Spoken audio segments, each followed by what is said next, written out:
الرحمن الرحیم۔ شروع اللہ کے نام سے کہ جو بڑا ہی مہربان اور نہایت رحم کرنے والا ہے۔ محترم سامعین، آج کا جو موضوع ہے کہ معاشرے کی اصلاح کا طریقہ کیا ہے۔ یقیناً اختلافات، کشیدگیاں، کشاکش اور لڑائی جھگڑے یہ ہر جگہ ہوتے ہیں۔ جب چند انسان اکٹھے رہتے ہیں اور بستے ہیں تو ان میں ٹکراؤ ضرور پیدا ہوتا ہے۔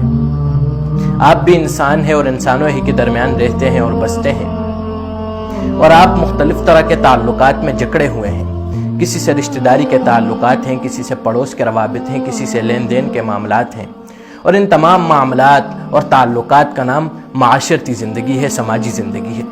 محترم سامعین، آپ جس معاشرے میں رہ رہے ہیں وہیں پر کچھ لوگ آپ سے محبت کا اظہار کرتے ہیں، وہ آپ سے خوش ہوتے ہیں اور مطمئن ہوتے ہیں، اور وہیں پر کچھ لوگ آپ سے نفرت اور بیزاری کا بھی اظہار کرتے ہیں۔ ایسا کبھی نہیں ہو سکتا کہ آپ جس معاشرے میں رہ رہے ہوں وہاں کے سارے لوگ آپ سے خوش ہوں اور آپ سے مطمئن ہوں، کیونکہ باہمی اختلافات اور کشیدگیاں یہ ہر معاشرے کا حصہ ہیں اور آپ بھی معاشرے کا فرد ہیں۔ محترم سامعین، ہر ایک انسان کے اندر ایک اخلاقی کمزوری پائی جاتی ہے۔ دراصل یہی وہ کمزوری ہے کہ جو معاشرے میں فسادات کو جنم دیتی ہے، اور ایک انسان اس کمزوری پر قابو پا کر اپنے معاشرے کو اور اپنے خاندان کو تباہیوں سے بچا سکتا ہے۔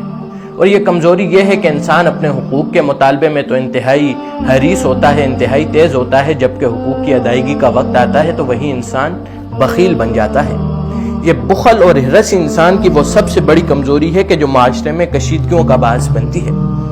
محترم سامعین، انسانی زندگی بہت سے تعلقات میں جکڑی ہوئی ہے۔ آپ کسی کے بھائی ہیں، کسی کے رشتہ دار ہیں، کسی کے استاد، کسی کے شاگرد ہیں، اور ان تمام رتبوں کا لحاظ کرتے ہوئے کچھ حقوق آپ پر دوسروں کے ہیں اور دوسروں پر آپ کے ہیں۔ اور اسی طرح مالی لین دین کا معاملہ ہے۔ آپ کسی سے کچھ لیتے ہیں، کسی کو کچھ دیتے ہیں، یا کوئی آپ کا قرض دار ہے یا آپ کسی کے قرض دار ہیں، یا کوئی آپ کا ملازم ہے یا آپ کسی کے ملازم ہیں، تو ان تمام مراحل میں ایک انسان اسی اخلاقی کمزوری کا شکار ہو جاتا ہے۔ اور المیہ یہ ہے کہ ہمارے معاشرے میں معاملات کی بنیادی کچھ اس طرح رکھی جاتی ہے کہ جس میں اپنا فائدہ ہو اور دوسرے کا نقصان۔ مگر محترم سامعین، ایک مومن بندہ کہ جس کو بندگان خدا کے حقوق کا شعور حاصل ہو، جس کے اندر یہ احساس ہو کہ کل اللہ کے حضور پیش ہو کر میں نے جواب بھی دینا ہے، تو ایسا انسان وقتاً فوقتاً اپنی اس کمزوری پر قابو پاتا رہتا ہے۔ اور ایسا بالکل بھی نہیں ہے کہ انسانی زندگی سے یہ کمزوری بالکل ختم ہو جائے اور انسان مطمئن ہو جائے کہ میں نے اپنی اس کمزوری پر قابو پا لیا ہے۔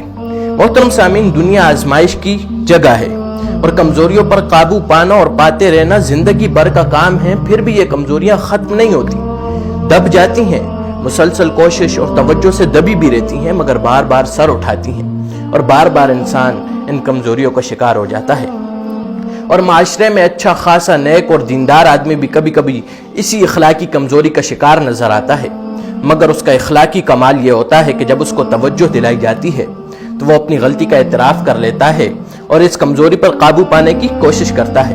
اور دوسری طرف ایک ایسا آدمی کہ جس کے دل کے اندر خدا کے حضور حاضری کا یقین ہی نہ ہو، اور اگر یقین ہو بھی تو وہ بھی بے جان سا، تو ایسا آدمی اس کو یہ کمزوری مزید سنگ دل اور بہرحم بنا دیتی ہے، اور اس کی یہ سنگ دلی اور بہرحمی صفاقی جنگلی درندوں سے بھی بڑھ جاتی ہے۔ اور ایسے کردار آپ اپنے ارد گرد اپنے معاشرے میں دیکھ سکتے ہیں۔ محترم سامعین، ان تمام باتوں کے بعد سوچنے کی بات یہ ہے کہ ہم کس طرح اپنی اس کمزوری پر قابو پا کر اپنے معاشرے کو، اپنے خاندان کو تباہیوں سے بچا سکتے ہیں۔ تو یہ بات یاد رکھیں کہ جب آپ دیکھیں کہ آپ کے خاندان میں کشیدگیاں پیدا ہو رہی ہوں، جب آپ کے عزیز اور آپ کے رشتہ دار آپ سے روٹھ رہے ہوں، آپ کے ملازموں کو آپ سے شکایت ہو، تو فوراً چوکنے ہو جائیں، اور ان کی غلطیوں اور کوتاہیوں کو پکڑنے کے بجائے اپنے گریبان میں جا کے کہ کہیں آپ اس کمزوری کا شکار تو نہیں ہو گئے۔ ہر بار خود کو بے قصور اور دوسروں کو قصوروار ٹھہرانے کی غلطی نہ کریں، کیونکہ یہ وہ غلطی ہے کہ جو معاشرے میں کشاکش اور کشیدگیوں کا باعث بنتی ہے۔ محترم سامعین، آپ جس کمزوری کو دوسروں میں دیکھ کر افسوس کرتے ہیں اس پر، تو یہ یقین کر لیجئے اور بغیر دلیل اور حجت کے یہ مان لیجئے کہ وہی کمزوری آپ کے اپنے اندر بھی موجود ہے، اور اصلاح کا بہترین طریقہ یہی ہے۔ اس کمزوری پر قابو پانے کی بہترین تدبیر یہی ہے کہ آپ دوسروں پر افسوس کرنے سے پہلے، دوسروں کا خیرخواہ بننے سے پہلے اپنے آپ پر افسوس کیجئے، اپنا خیرخواہ بنیے، اور ہمیشہ اصلاح کا آغاز ہمیشہ اپنی ذات سے کیجئے۔ کیونکہ آپ کو اپنی جان پر اور اپنی ذات پر دوسروں کی جان اور دوسروں کی ذات سے زیادہ قابو حاصل ہے۔ اللہ تعالی ہم سب کا حامی و ناصر ہو۔ السلام علیکم ورحمۃ اللہ وبرکاتہ۔